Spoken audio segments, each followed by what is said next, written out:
Welcome to This Week in Real Estate with Jonathan Harmon. Listen in as him and other members of the J Harmon Home Team speak about all things real estate with local experts here in the Middle Tennessee area.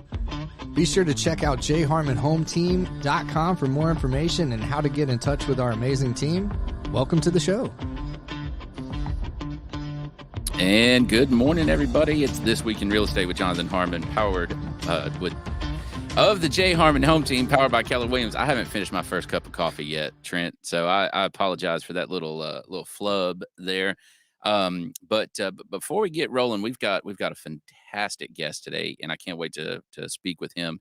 I always love chatting with Bernard wherever we happen to bump into each other, frequently at chamber events and very frequently with a beverage of choice in hand. So, but we always manage to steer the conversation back to at least somewhat real estate. So that's good. It always comes back to that. That's I guess it's kind of embedded in us at this point. You know, there's always like talk about work-life balance and all this stuff. And every time I hear that, I'm just like, yeah, that's funny. That's cute. It's cute. That's Yeah. cute. That's cute. Yeah. This is a job. Bernard, by the way, is with PMI Professionals, Property Management, Inc.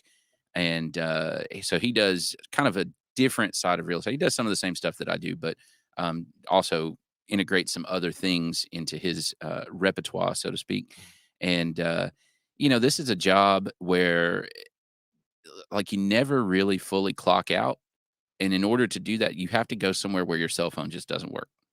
That's the only way to do it. And even then, it's like in your brain, you're going, I wonder what fire's happening right now. It is very hard to check out. That's one thing that I learned very early. They started talking about the work-life balance in real estate. But, I actually love real estate, though. I do. I love property. I love the business. I love the industry. I love the various ways that you can make income, invest. There's so much about it that I love that it's hard to check out. It is. I enjoy the conversation. I enjoy watching it on TV. I enjoy listening to podcasts. So. I'm with you. And you've been in the business a little bit longer than I have, but even now there are moments where something pops up, some topic comes up, somebody at a party says something, and the next, and I'm like, what? Yeah, like a prairie dog or something, right? It's the real estate radar. You can hear it. I know it.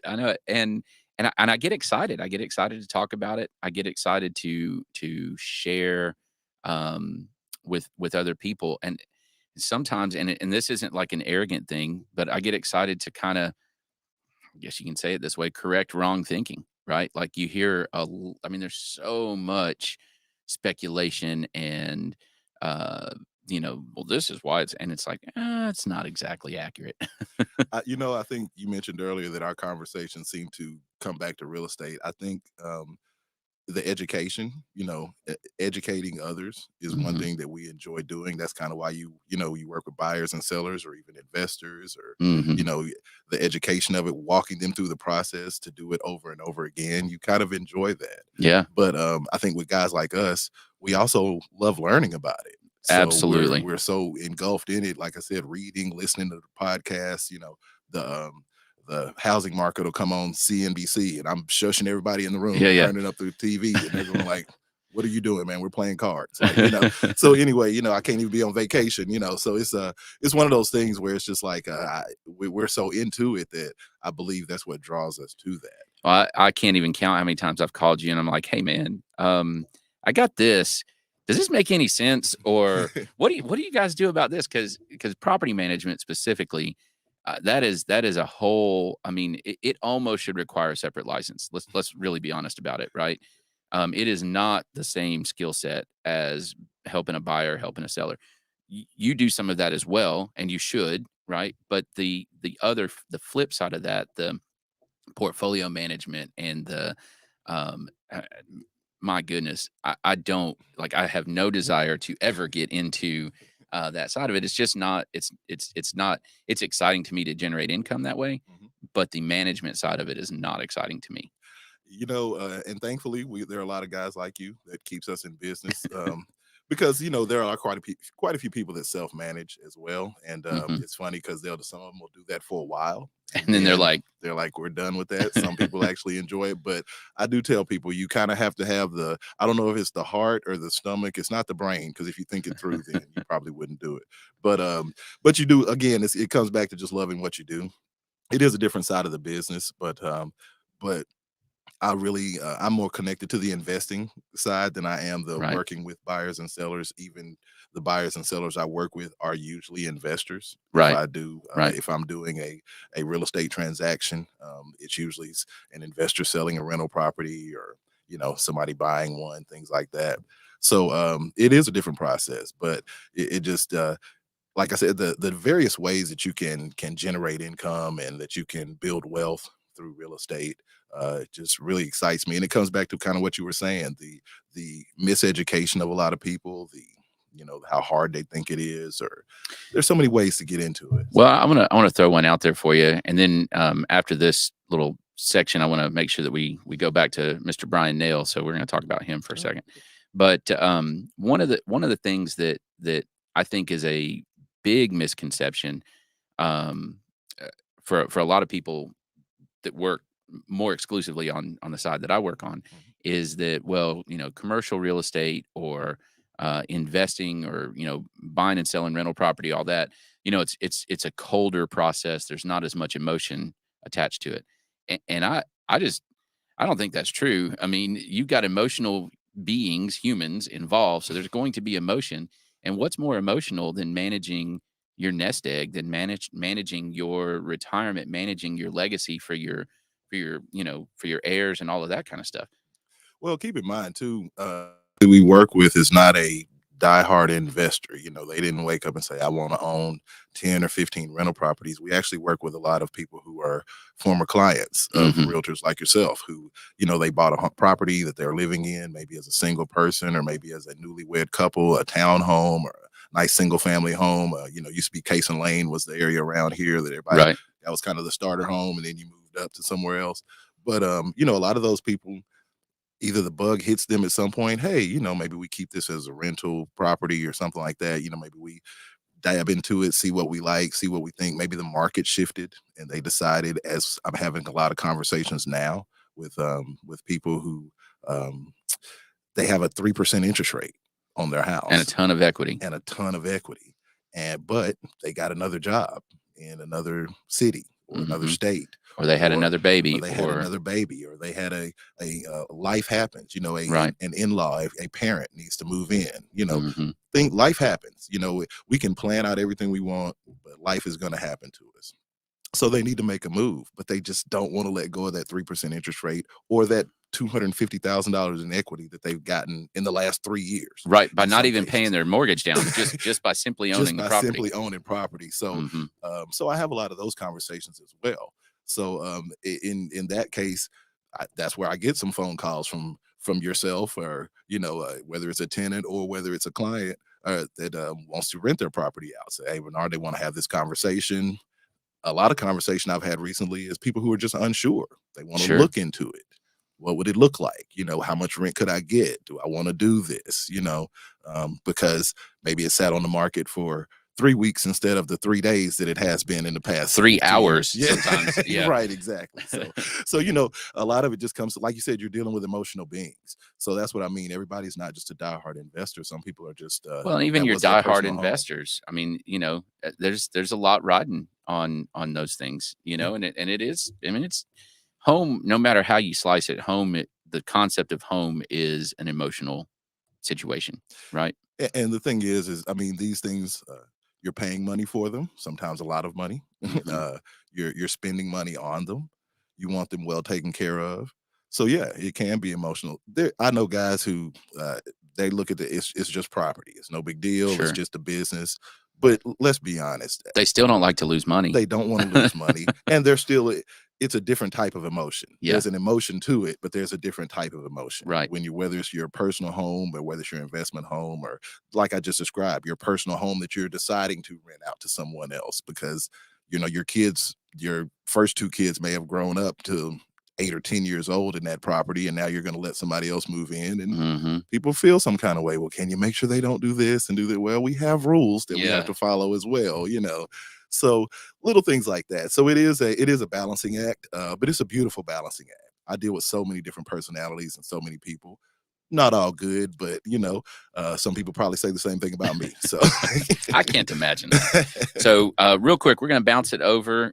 My friend Bryan Nale, your friend Bryan Nale, with Iberia Mortgage. That is not correct. Holy cow, I went totally wrong. So sorry, Bryan. With Primis Mortgage, and Bryan is my go-to lender. And man, that's like 2 companies ago. What the heck? Anyway, that's why I love live, because we don't get to edit that in post. But anyway, with Primis Mortgage, Bryan is the man. He hasn't changed, even if his company has. And he is my favorite lender. He does such a good job. He can advise on all kinds of things. If you want to keep that house and rent it, he can help you figure out the best way to go about doing that to buy the second one. So let's hear from Bryan.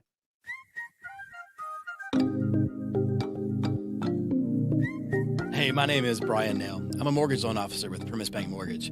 I want to tell you that I absolutely love being a member of the Spread the Positive Network. It's such a great mission and helps bring so much positivity to our community. It's truly a pleasure to be part of. There are a lot of ways to navigate financing a home, and in markets like this, having the advice of a trusted local professional is key to making sure you get the right advice for your specific circumstances. Whether you're interested in the purchase of a new home, second home, or have a need for a refinance, I'd love to earn your trust. If I can help you nail your mortgage, call me at 615-243-3976 or visit nailyourmortgage.com. Primis Mortgage is a subsidiary of Primis Bank, a member FDIC, equal housing opportunity. As always, all loans are subject to approval. Primis Mortgage, NMLS number 1894879.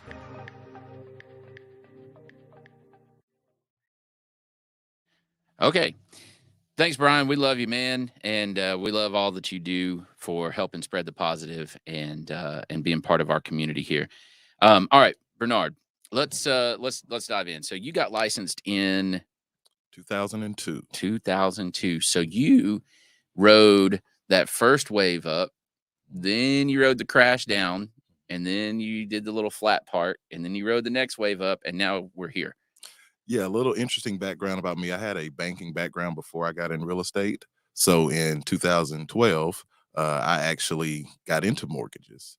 Oddly enough, the company that you mentioned at first was my former company. Our good friend Bryan Nale took my office. That's awesome. So just a quick. I forgot that you were in lending. I was in lending for about 5 or 6 years. It was something real estate. I was still licensed, but I didn't practice real estate, of course. But it was something that was a good learning experience for me. I can't say I was a great mortgage lender, but I can't say I was a great real estate agent when I did that either. But I can't say I was a great mortgage lender. There was a lot of regulations, and I didn't do well with that. That MRI book authority that they used to have. I didn't do well with that. So I clashed with my underwriter a lot, but she taught me so much. But what it helped me do, though, is it helped me understand both sides of the industry. For sure. And especially dealing with investors and dealing with the investing side, even dealing with clients who have purchased their home on an FHA or a VA loan that are going to turn it into a rental property. There's rules. There's rules. THJ doesn't like it at all. THJ will not allow it. Right. If they find out, you're in trouble. Yes, you are. And they will call the mortgage due. I've sold a house for somebody because of that. Yes. They will call it due immediately, and they will not be, and they will talk to you like they're mad. Yeah. They will talk to you like a and they check. Parent. They do. Yeah. And that's one thing about it. So little things like that has really kind of helped me on the overall investing and even property management side. My job with the management company is business development. So I pretty much talk to landlords and investors on a daily basis. That's my job. And so having those conversations, I believe, helps out a lot, whether they're a client of ours or not.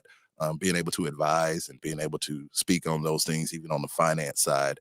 I've helped several of our clients, secure refinances on property that they weren't quite sure they'd be able to get, or secure funding to purchase a new property, just from having those relationships. That's it. And that's no matter what part of the business you're in, the relationships make the difference. I mean, and the thing is, a good agent, whether it's on, on the quote normal residential side, on the commercial side, on the property management side, a good agent's going to spend time cultivating the relationships that then turn around and help their clients, right? So you're prospecting to clients, sure, that's your job, but you're also, I guess you call it prospecting, to those service providers that are going to make you more valuable to the people that you're prospecting. Well, you mentioned earlier, I see you at a lot of community events, whether it's something for MTAR or for the Chamber of Commerce, or just something, just a community event. You're very involved, MTSU, things like that. So that's where those relationships are built. That's where, right. You go around, you're in the community, you're meeting other service providers just like ourselves. And, you build those relationships. And, Murfreesboro has always been a great dynamic, an interesting dynamic. I was born and raised here. And so. Which high school did you go to? I graduated from Oakland High School. Okay. OHS. I don't hate you as much as Riverdale. The Patriots. Exactly. Yeah. It was just, now I'm going to age myself. There were only 2 high schools then. That's right. It was just Oakland and Riverdale. Well, there were 4 in the county. 4 in the county. Plus Eagleville, if you want to count them. Yeah. Just 2 in Murfreesboro, not counting the private schools. Right. The Christian schools there. But everybody hated Riverdale though when we were there. Well, they were winning all the football games. So. Exactly. I'm a Smyrna grad, so yeah. Now I went to my first 3 years. I went to Smyrna. That's why I phrase it that way. Okay. I went to Smyrna for 3 years, but I graduated from Oakland. Man, I knew there was a reason I liked you. Yeah. So yeah, I have the background there as well. And playing sports, of course, very competitive around here. Mm-hmm. But anyway, Murfreesboro's always had that great dynamic. That real estate community has been kind of small. Especially early on when I got in, once you started meeting people knew you, and your reputation as how you did deals was a big deal. Yeah, it's 100%. And I believe it still is to an extent. We've got a lot more national home builders now. Back then it was a lot of local home builders. So those relationships were strong, needed to be strong as well. But having relationships with the people in your industry, honestly, the way I was trained was half the battle. Just at least, yeah, if not more. Yeah, it was just having good relationships with your colleagues. Yes, you got to prospect. Yes, you got to go get listings. List and live was always the motto that they taught us, and things like that. Listers or lasters. Things like that. But let's be honest, though, you want that deal to close, and you want to be able to work with that other agent on the other side. That's right, and that's how you build those relationships. I 100% agree. So, when did you join? So. PMI Professionals, Scott Abernathy is your franchise. He owns the franchise. Is he your broker as well? Our broker is actually Nathan Beach. Oh, okay. He used to be at Keller Williams in Mount Juliet some years ago. Yeah, I've met Nathan before. Yeah. So Scott opened up PMI Professionals. Gosh. He joined the PMI franchise. I always get this wrong. 6 or 7 years ago. I was going to say 8, but yeah, maybe. Somewhere around there. Let's say 6 to 8 years ago. I've been with Scott. My 4th. I'll have my 4-year anniversary at the beginning of September. Really? It's only 4 years. Only 4 years that I've actually worked with Scott. Now, Scott and I have been friends since 2002. Since I started in real estate, we were both at Coldwell Banker together. But been working with him for about 4 years. But it feels like forever because it's been such a natural fit. And the job that I do, I tell everybody it's like a dream position because I talk to investors and I talk to them all day. I do property management. I love investing. I love this whole process. So it's worked out well. So in your experience thus far, who makes, how do I say this? Who makes a good landlord? Like who is it? Let's go this route. Who's your ideal client? Our ideal client is somebody who really just wants to provide a good experience for everybody. And because that's what we're trying to do. We love a landlord who's just kind of turning everything over to us. I guess everybody kind of does. Like, hey, here's the key. Handle things. Send me my check. Send me a check. Send me my check every month. See you later. The misconception with a lot of landlords, I feel like, is they believe that property management companies are out to nickel and dime on a lot of different things, and it just doesn't work like that. I mean, when they talk about maintenance, that's always a big topic. Well, are you going to go fix certain things? We're not sending out maintenance techs for $100 an hour for a doorknob that's loose on a bedroom. Little things like that. You don't nickel and dime your owners. We're property owners as well. We're landlords as well. Scott, Nathan, myself, we all own property. So we're looking at it from the lens of them, because if you look at property management, the landlord is our client, not the tenant. The tenant's more of the customer. Right. Until we get them to the lease, they're kind of a client, but the landlord's more of our client. We have a long-standing agreement with them. And so we are looking to make sure that we're managing their asset to the best of the ability.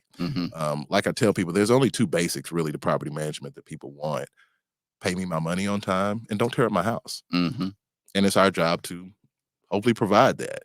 And that's the goal. So the ideal landlord understands that and is really just kind of looking for that. Maintenance is going to happen. A house is a living, breathing thing. And if you're going to own it for any amount of time, you need to look for that. The other part of the ideal landlord would be somebody who understands that there are going to be expenses.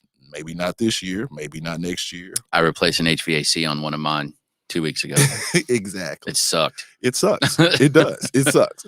But the thing is you understand that this is a marathon and not a sprint. And these things pay off in the long run. The goal here is, we spoke earlier, we're both in our 40s now. The goal here is that when we're in our 60s. I'm less in my 40s, by the way. Just a little bit. Yeah, just want to make sure that that's clear to everybody that's watching.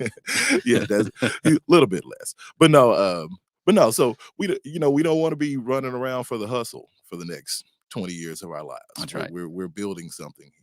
So a landlord that truly understands that it's a marathon, it's not a sprint.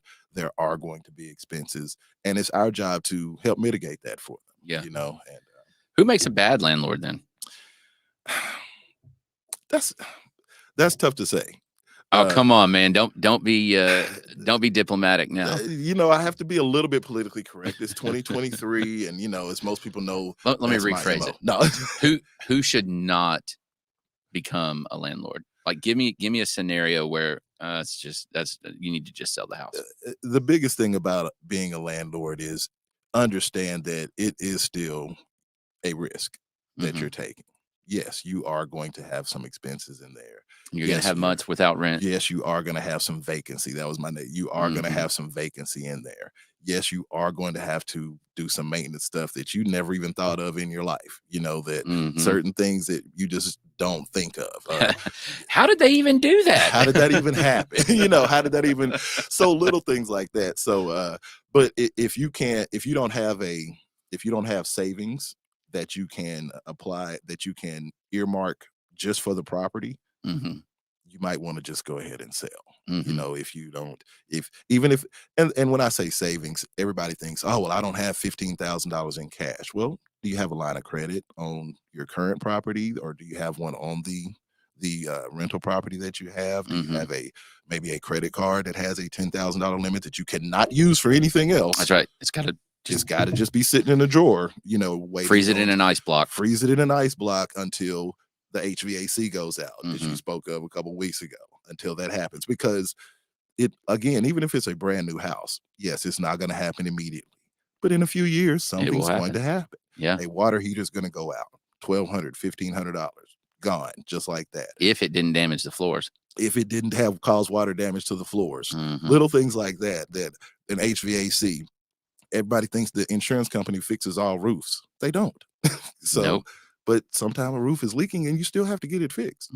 Little things like that. And just the regular, I tell people sometimes preventative maintenance, upkeep, love landlords who like to do things like that, regular servicing of the HVAC system, just a pest control, little things. So it's really just about understanding that we're not adversaries. As a landlord and a management company, we are working together. Even with the tenants, we're trying to provide a good experience for the tenants. So, sometimes, because ultimately you win if you have longer term tenants that take care of a house. Everybody wins. The longer term, and if you're a landlord, the longer term your tenant, you're in good shape. And that's what you want. You want somebody again who's gonna treat it like their own, who is going to move in there and treat it like their own. Agree. All right. So going from that route, why is it beneficial for someone to use you guys as opposed to just self-managing? Well, most of the time, the reason that people call me is to make sure that they're staying within the rules. Fair housing is a big deal in this country, and they do monitor those things. And Oddly enough, even in this county and this city, we have had some issues. What are some ways that people fall off the rails? Because I mean, I doubt that there's people that are. I doubt that there's very many people. Let's put it that way, that are just overtly violating fair housing. No, that I think a lot of people, it's about knowing what it is. We have a Landlord Tenant Act here in the state of Tennessee that, that's under that. You have fair housing, which is more of a national thing. So it's really just about, for instance, our screening process. You have to treat everyone the same. Meaning we had a landlord that self-manages that was telling us a story about a tenant who called in and was asking about, I believe it was a pit bull that was going to be their ESA dog, so to speak, their emotional support animal. Mm-hmm. And so they said the way that they tried to get out of that was, oh, well, let me call my attorney and let me call my insurance agent and see if that's okay. Nothing necessarily wrong with that if you do that for every single applicant, but you can't just single out one applicant. Mm-hmm. So now granted, that was a random thing that they kind of did, but that's one of those things that as a self-managing landlord, you wouldn't necessarily think of as being wrong. You're protecting yourself, you're protecting your property, because true, your insurance agent's probably going to say, no pit bulls, and your attorney's probably going to say the same thing. No pit bulls. But there are other ways of mitigating that. We use a screening service that does all of that. But that screening service is for everybody, whether you have a pet or not. So little things like that. So the emotional support animal thing, that those service animals just in general, right? That has become a very hot topic in all kinds of places, whether it's airlines and rentals and short-term rental, and I mean all kinds of things. You can't even ask a lot of the questions that legitimately probably should be asked, and then you're like, come on, really? Is that really what that is? Or did you get somebody to sign off? But you can't ask that. Well, and again, this is another reason using companies like ours, because we make everybody go through the exact same process. Mm-hmm. And that's the key. People who have an emotional support animal or truly have a service animal, they have all their paperwork. Yeah. They have all the documents. And they who truly need that, who truly have that. Absolutely should let them. And they do not mind going through that process. They do not mind providing whatever documents needed. But if you're sending them through a screening service that's making them do all of this, the people who are trying to defraud you, most of the time they just throw their hands up because it's more work for them. Now, granted, some people will get on the internet and print out all kinds of things like that. So you have to be aware of that. We actually had a landlord that we were going to manage for at one point, but he had some tenants that he wanted us to go ahead and screen for him. He had already talked to them. Long story short, they had fake pay stubs. He was going to basically put them in there. They had fake pay stubs. Now we end up not actually continuing to manage the property, so which was no big deal. But it was just one of those things that at that moment he almost had somebody fraudulent that was in there. And then if your lease isn't done correctly, you get them in, and you're gonna have a devil of a time. It's tough to get them out. Mm-hmm. And so the thing is a lot of things don't come up until something goes horribly wrong. Yeah. And sometimes, the lease that you have may or may not be within the guidelines that you can have.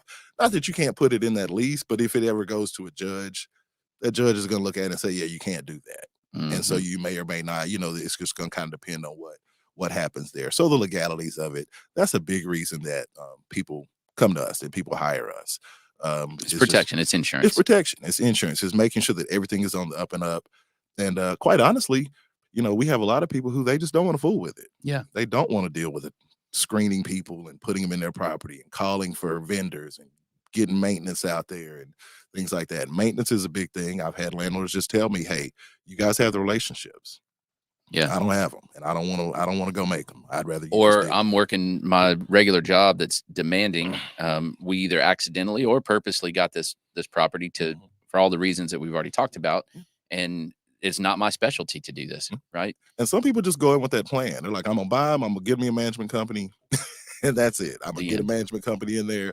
Y'all handle it. I'll go visit it again in 15 years. I just want to put my 20% down, or I just want to go build my wealth. However I'm doing it, I just want to continue to buy property and just turn them over to you.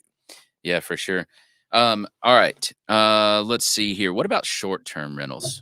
Do you guys, that's becoming bigger and bigger and bigger every day. Is that something that you guys touch? We do. We do. We manage short-term rentals. We actually manage short-term rentals in a couple of other cities. We have one in Knoxville. We have one in Evansville. So we have a few around here. So yeah. What's your thoughts on that? You're very blank right now with that look. No. It's a whole other animal too, isn't it? Short-term rental is definitely a whole different beast. That's actually a different department, so I don't do as much on the operation side of short-term rental. I help out a little bit on the residential side. And even the HOA side, but not as much on the short-term rental. Nathan, our broker, he kind of oversees that, and he has an assistant that does a lot of the admin work, because the admin work would be brutal if he didn't have some help doing that. So, but it is a different beast. I guess I had one before it was cool, in Nashville. I wasn't. You're an Airbnb hipster. Yeah, but I shut mine down before it got even cooler. But I don't really regret that. It wasn't my thing at the time. Sure. Now, granted, there wasn't a lot of management companies you could turn it over to at that time either. But it is a different play. It is a little bit more of a hospitality play. We're getting a lot of traction on midterm rentals as well. Okay. So like 1 month plus? 30 days plus rentals. People coming in for 2 or 3 months. I know we've got a couple in Nashville that are very successful. I know we have one here that somebody's doing a midterm rental on. I know you and I have had that conversation before about various reasons, just exploring the city, just to see if they want to live here. Travel nurses and students was always the big thing. That was the travel nurses was. I think a lot of people set up short-term rental properties because of the catchphrase travel nurses. I really do. COVID changed a lot, because I know a couple of travel nurses myself, and they were making ridiculous money. money. Yeah, I mean, I literally know a couple that were making $400,000 in that year. Plus expenses. Yeah, well, that was including it, because their normal job is a $200,000 a year job. So when you add on the per diems and the expenses and everything they were getting $400,000 a year by the time it was all said and done. And so I think a lot of people set up some short-term rentals based on that, because we hear that a lot. I hear that especially when I'm talking to. I've rented several of mine. I have 3, and I've rented some of those to them, and it's cooled. It's not as prevalent as it was, but they're still here. They're still traveling. Funny thing, one of the properties that we did manage at one point while all that was going on was a lady out of the West Coast who that was her job, was placing travel nurses. And she actually told me about, I guess it was about 8 months or a year ago. She said, yeah, all those extra per diems are gone. She said everybody's just making their regular pay now. They're still traveling. Right. But she said all those extra per diems are gone. Just meaning people are a little bit more selective about the housing that they're picking, because they were $3,000-$4,000 a month at a house. No big deal. Crazy. Sure, let's run it. Charge it to the hospital, charge it to the company, put it on the credit card. Right. So, but there's a lot of underlying travel too. I mean, as you know, here you can't throw a rock without hitting a kid in a baseball or soccer uniform. Don't throw rocks at kids. Don't throw. Yeah, you can't throw it. Yeah, you can't throw rocks at kids. So, but no, you see them all over the place. You see a lot of business travel around here. Well, and that's so with my short-term rentals. That's a lot of folks are like, oh yeah, I bet MTSU, because mine are all 3 downtown. I bet MTSU supports that, and yes, we get a decent amount of traffic from MTSU, but man, there's so much more happening. It's probably maybe 15% of the people that come through are somehow tied back to the university, but the vast majority is other stuff. Maybe they want a landing base that's not in downtown Nashville, but they want to kind of explore the greater region. Maybe it's a concert, maybe it's a family reunion, maybe it's something with the battlefield, maybe it's it's crazy how many different things are happening here that people come here for. And that's the underlying thing that I think people miss. You've been hearing a lot of headlines though about Airbnbs and short-term rentals and the decline of them. So I'm interested to see how that all shakes out. I would disagree on the decline, especially some of the numbers they're throwing out, 40 and 50% in Nashville, Yeah, Middle it's not. Tennessee. No, I'm not buying any of that. I don't see that. I have had talks with a lot of short-term rental owners. I think what people are seeing more of is it's either less booking dates at, still the fairly same rate, or a little bit, the same amount of booking dates, but at a lesser rate than it was a year ago. That is my situation for sure. There have been more dates. You can go in and do discount specials or whatever. I've had more of that than I did last year. Right. But as far as the number of bookings, that hasn't. I mean, I stay booked on all of mine. It's still a location play. Everything's still, if you've got it in the right location, in the right tourism areas, things like that, you're still going to do well. For sure. Yeah, 100%. All right. So last topic I want to talk about, you had mentioned about some new grants that were coming up. You want to talk about that a little bit? Yeah. When before we started here, we kind of had an off-air conversation a little bit about, I have a lot of colleagues doing affordable housing, and a lot of this is development in Nashville. And some of this is on a much larger scale. When you start talking about the Amazon money, there are guys doing apartments getting $30 and $40 million. And some things like that. But there are some smaller entities that are nonprofits that different companies have sent some funds to. So I know enterprise funding is one of them, things like that. Some of the CDFIs, which are community development financial institutions. I had to recall that. That's why I had to say that really slow just to make sure what it is. But a lot of them have some programs and things like that. Pathways Lending in Nashville is one that where you can develop or purchase some property that would be considered affordable housing. Now, that's always the catchphrase. Leads us to the question, right? That's what is affordable housing. Yeah. And the thing is that's going to be different in every municipality right now. I know, and these are numbers from a year ago. I haven't really looked at them as closely, but Nashville was $1,600 a month in rental was considered affordable. Wow. So it just kind of depends on the municipality that you're in. They have all those formulas that they use, 80% of median income and 120% of all this other AMI. There's so many different formulas. So it depends on who you ask. It depends on which grant you're going for, which company, whether it's a bank, whether it's a nonprofit. But I do want to throw that out there just because it is becoming a big thing. And as far as landlords and investors, it could be a way to pick up some property in a market that is a little bit tougher to pick up property, with interest rates being higher, prices being higher. I know. So the grants are meant to subsidize the acquisition and rehab of a property but the trade-off is that you're going to essentially cap where your rent is based on whatever the multiplier is for that particular. Correct. And there's several different ways to do it. I have a friend of mine who's looking at building some townhomes in actually, I believe in Spring Hill. But 12 of these are, I believe it's about 15 or 18, but about 12 of them are actually going to be sold to a nonprofit to sell to people for affordable housing. And he's got some lower, I want to say low interest loans is the route he's going to get that. So it's not so much a grant, but it's a low interest development loan. Take some of the risk away from him. And then, they've already pretty much got a contract in place for 10 or 12 of them to be sold.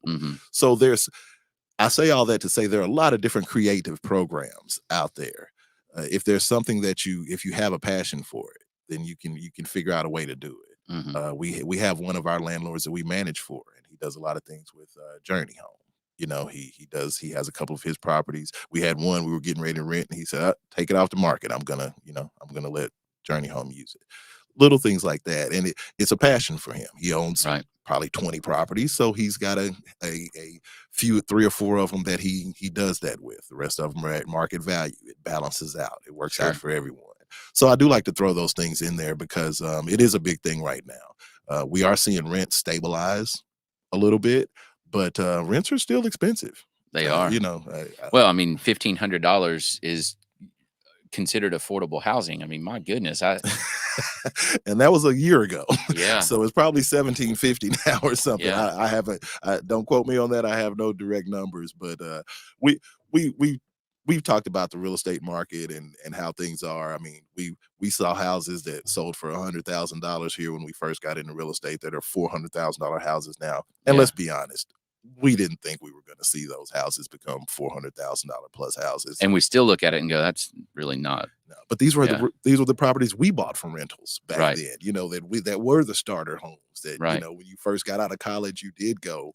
Don't you wish you had $1 million in 2009 and bought like literally everything in Lake Forest? You know, I wish I had. That was me. I would have bought everything. I probably would have went East Nashville and bought a bunch of stuff. Yeah. You know, just for the teardowns but I would have kept them. I wouldn't have sold them. Yeah. No, I would have bought Lake Forest. Lake Forest is a great man. Honestly, first house I ever bought was in Cason Lane. Yeah. I wish I'd have bought the whole street. Yeah. Yeah. And that was in late 90s. For sure. And right when it was getting going. Right when it was getting going. And you know, and it was an investment property. And so it was one of those things where looking back, we all should have just went broke buying property. Just whenever we had some money, we should have just bought another property. The monopoly approach. Right? The monopoly approach. We should just bought land on it, buy it. Yes. Land on it, buy it.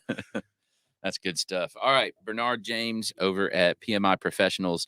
If you're considering renting the house that you're living in, if you are interested in getting into the investment game, if that's at all your passion, or maybe not, maybe it's just an interest that you have, you definitely need to give these guys a call, give Bernard a call, and y'all do a meetup for potential investors as well, right? We do coffee with the real estate pros every Tuesday morning. Of course, we didn't do it last Tuesday because of the holiday, but barring a holiday, every Tuesday morning at Just Love Coffee on Medical Center Parkway in the fountains right there. So come by and see us. It's from 7:30 to 9.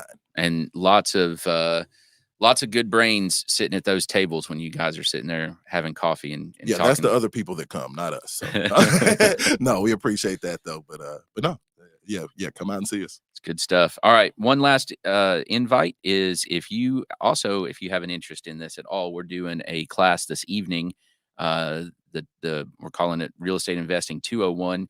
We already had 101. We're doing 201 tonight, 6:00 over at Cedar Glade Brews. 906 Ridgely Road. We've got a panel of some really smart people that'll be there and discussing just the topic of getting into real estate. One of the topics tonight is how do you get money to do it? How do you start? And that's always a question, right? Like how do you get the first one, right? Yeah. That seems to be the hardest question. Yeah, that's the question that people get. You know, it kind of comes back to something that you do. I tell people if you have the heart for it, buy your first property with keeping it in mind. Yeah. Buy your first home. When you buy your first home on that FHA, on that conventional loan, VA loan, whatever, buy it like you're going to keep it. That's it. That's great advice. All right. Thank you so much for watching. If you have any real estate questions, give me a shout. If you have property management questions, give him a shout. And if you have lender questions or mortgage questions or refinance questions or anything like that, give our friend Bryan at Primis Mortgage a shout. Talk to you again real soon.